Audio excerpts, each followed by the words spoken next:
que vous allez bien aujourd'hui. Moi, je suis vraiment ravie et je glorifie mon Dieu pour cette nouvelle journée. Et vous savez, notre Dieu est un Dieu vivant. Je pense que vous le savez, mais c'est bon toujours de nous le rappeler. Et en réalité, notre Seigneur, il a des choses en réserve pour nous tous les jours. Ce n'est pas un Dieu figé, c'est un esprit, d'accord, qui vient constamment nous édifier, nous fortifier par la puissance de son Saint-Esprit. Amen. Et aujourd'hui, j'ai reçu quelque chose que je veux vous partager afin que vous soyez exhortés dans votre foi, fortifiés dans votre marche, convaincus que vraiment le Seigneur est avec vous, que Jésus-Christ vous accompagne jusqu'à la fin, avec vous, en vous, pour vous. Alors qui sera contre nous? Amen. Vraiment que ce que je vais vous apporter soit vraiment la pensée de Dieu pour votre vie et que peut-être, en tout cas c'est aussi ma prière, que à travers ces paroles, certaines d'entre vous soient aussi libérées au nom de Christ. Alors ce matin, je priais le Seigneur et voilà, j'étais dans mon temps de prière. Et c'est vrai que j'ai encore une fois été saisie par le Saint-Esprit. Et je suis rentrée dans ce qu'on appelle, nous, l'intercession. Et ma prière était assez particulière, puisque je priais à voix haute, tout en ayant l'impression de prêcher quelque chose.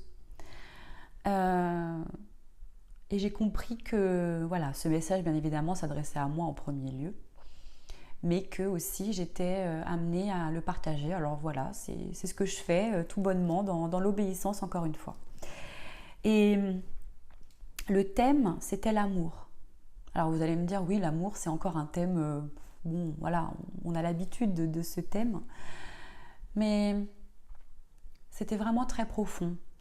Et ce que le Seigneur me disait, en tout cas dans cette prière, à travers cette prière, c'était que souvent nous cherchons l'amour à l'extérieur.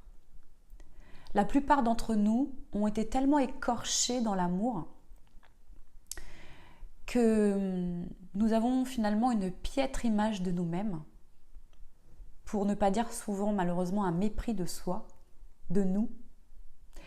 Et on a une conception de l'amour qui est complètement erronée.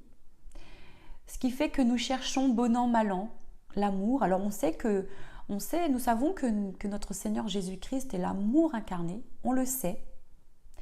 On le sait dans notre intellect. Mais on ne le sait pas dans notre cœur.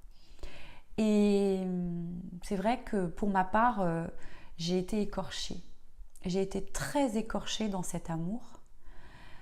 Et depuis toujours, j'ai cherché cet amour. Je l'ai toujours recherché. Je l'ai beaucoup cherché dans les hommes, dans des femmes aussi. J'ai cherché cet amour sans jamais être assouvie. Et ce matin, bon, ça, c'est dans la continuité d'une marche que je fais depuis maintenant quelques années avec le Saint-Esprit. Mais Dieu disait, vous cherchez l'amour à l'extérieur alors qu'il est à l'intérieur. Je t'ai aimé. Pourquoi ne t'aimes-tu pas? Moi, je t'aime. Alors pourquoi tu ne t'aimes pas? Je veux t'aimer, mais je veux aussi que tu comprennes que tu dois aussi t'aimer. Alors vous allez me dire, waouh, c'est bon, le discours, je m'aime, je suis belle, je suis merveilleuse, etc. Mais je crois qu'en réalité, là, il y a un message profond de la part de Dieu. C'est que tant que nous ne nous aimons pas, et je vais le développer, en réalité, nous passons à côté.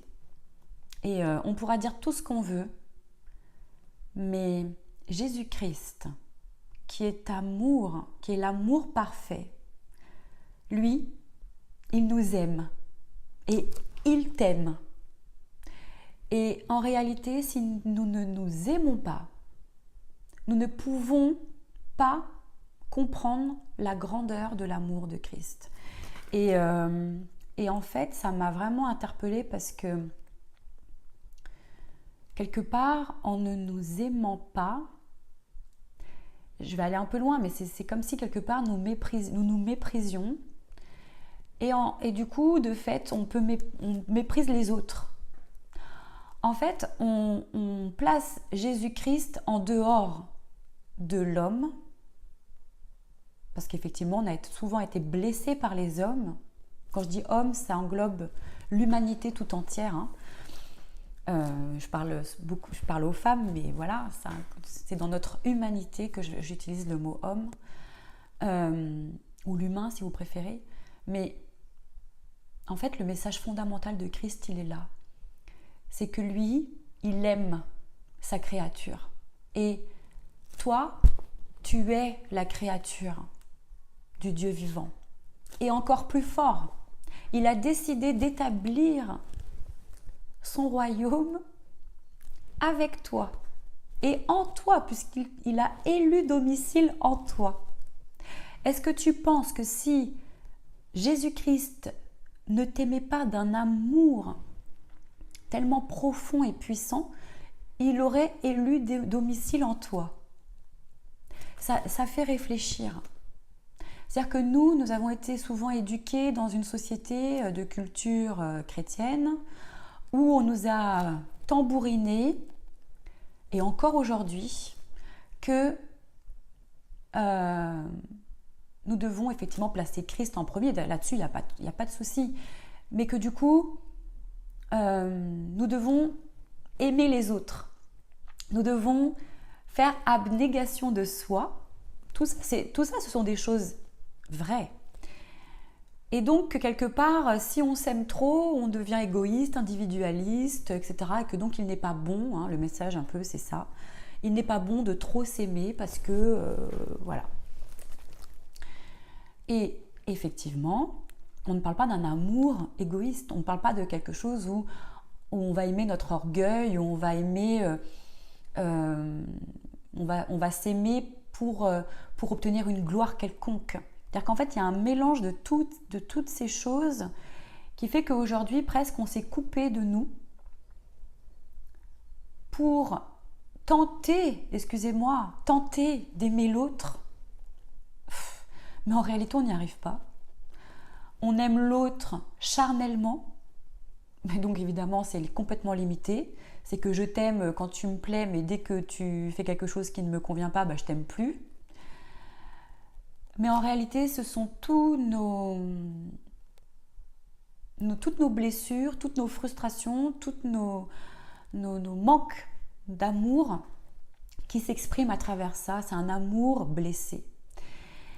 Et je crois vraiment qu'aujourd'hui, nous sommes invités par Dieu de prendre conscience qu'il nous aime et que donc, à travers cet amour, nous sommes appelés aussi à nous aimer. Non pas pour qu'on en reste là, bien évidemment que non. Là, on serait égoïste. Si on restait à cette étape-là, je m'aime, je suis belle, je suis beau, et voilà, Dieu m'aime, donc je m'aime.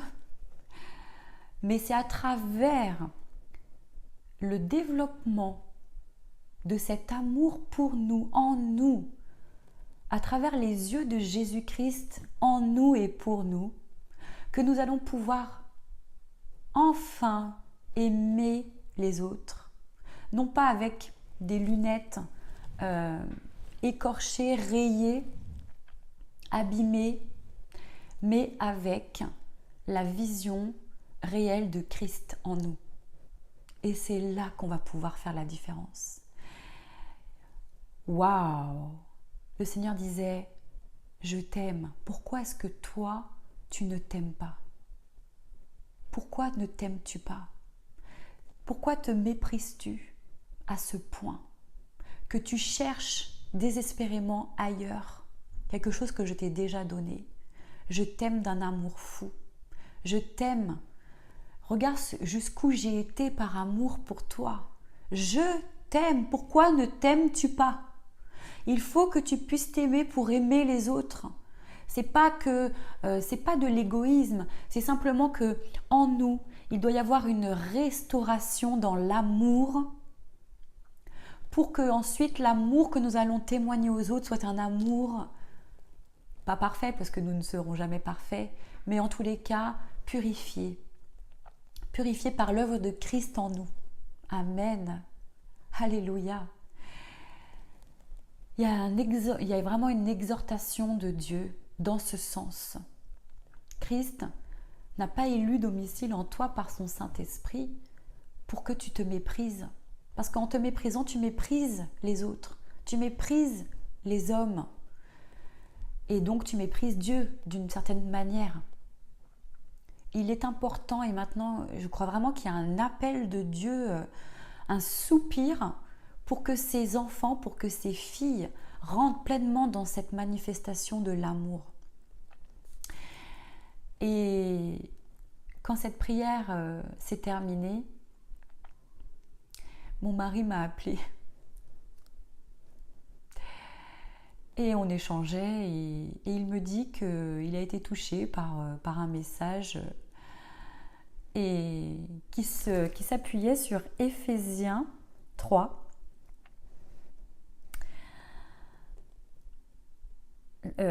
Éphésiens 3, 17.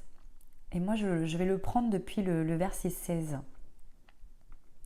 Et on réfléchissait ensemble, et donc je lui disais ce que moi-même j'avais reçu en priant. Et on était ébahis, on s'est dit, ouais, Dieu vraiment, Dieu parle. Ceux qui en doutent, sachez-le, notre Dieu parle, tantôt d'une manière, tantôt d'une autre. C'est nous qui ne prenons pas garde. Mais notre Dieu parle, et Dieu veut te parler. Dieu veut grandir en toi par son Saint-Esprit, qui est déjà en toi. Mais il t'appartient de le laisser croître en toi, tout simplement en l'écoutant, en étant à son écoute, en te rendant disponible dans la prière, non pas des prières vaines, répétées, mais des prières qui viendront de toi en te laissant inspirer par lui. Waouh! Et c'est de cette collaboration que vont sortir des fruits merveilleux. Alors je vais lire ce passage. Donc Éphésiens 3, à partir du verset 16. Je prie qu'il vous donne, conformément à la richesse de sa gloire, d'être puissamment fortifié par son esprit dans votre être intérieur, de sorte que le Christ habite dans votre cœur par la foi. Je prie que vous soyez enracinés et fondés dans l'amour, pour être capable de comprendre avec tous les saints quelle est la largeur, la longueur, la profondeur et la hauteur de l'amour de Christ, et de connaître cet amour qui surpasse toute connaissance, afin que vous soyez remplis de toute la plénitude de Dieu. À celui qui peut faire, par la puissance qui agit en nous, infiniment plus que tout ce que nous demandons ou pensons, à lui soit la gloire dans l'Église et en Jésus-Christ, pour toutes les générations, au siècle des siècles. Amen. Amen.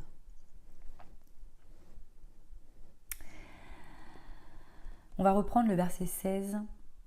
Je prie qu'il vous donne, conformément à la richesse de sa gloire, d'être puissamment fortifié par son esprit dans votre être intérieur. Est-ce que tu prends conscience que Christ vit en toi? Et l'esprit de Christ, l'Esprit Saint, veut que tu sois puissamment fortifié dans ton être intérieur,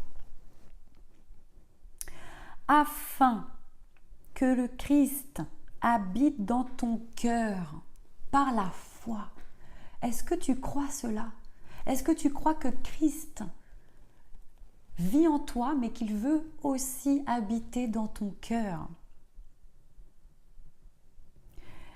Je prie que vous soyez enracinés et fondés dans l'amour pour être capable de comprendre avec tous les saints quelle est la largeur, la longueur, la profondeur et la hauteur de l'amour de Christ, et de connaître cet amour qui surpasse toute connaissance, afin que tu sois rempli de toute la plénitude de Dieu. Quel passage fort, quel passage puissant. Alléluia. Je crois qu'on est vraiment loin de comprendre tout cet amour. Mais avec tout cela, sois certaine que Dieu veut t'amener à cette compréhension. Et c'est une compréhension qui dépasse toute intelligence. Sois parfaitement rempli de cet amour.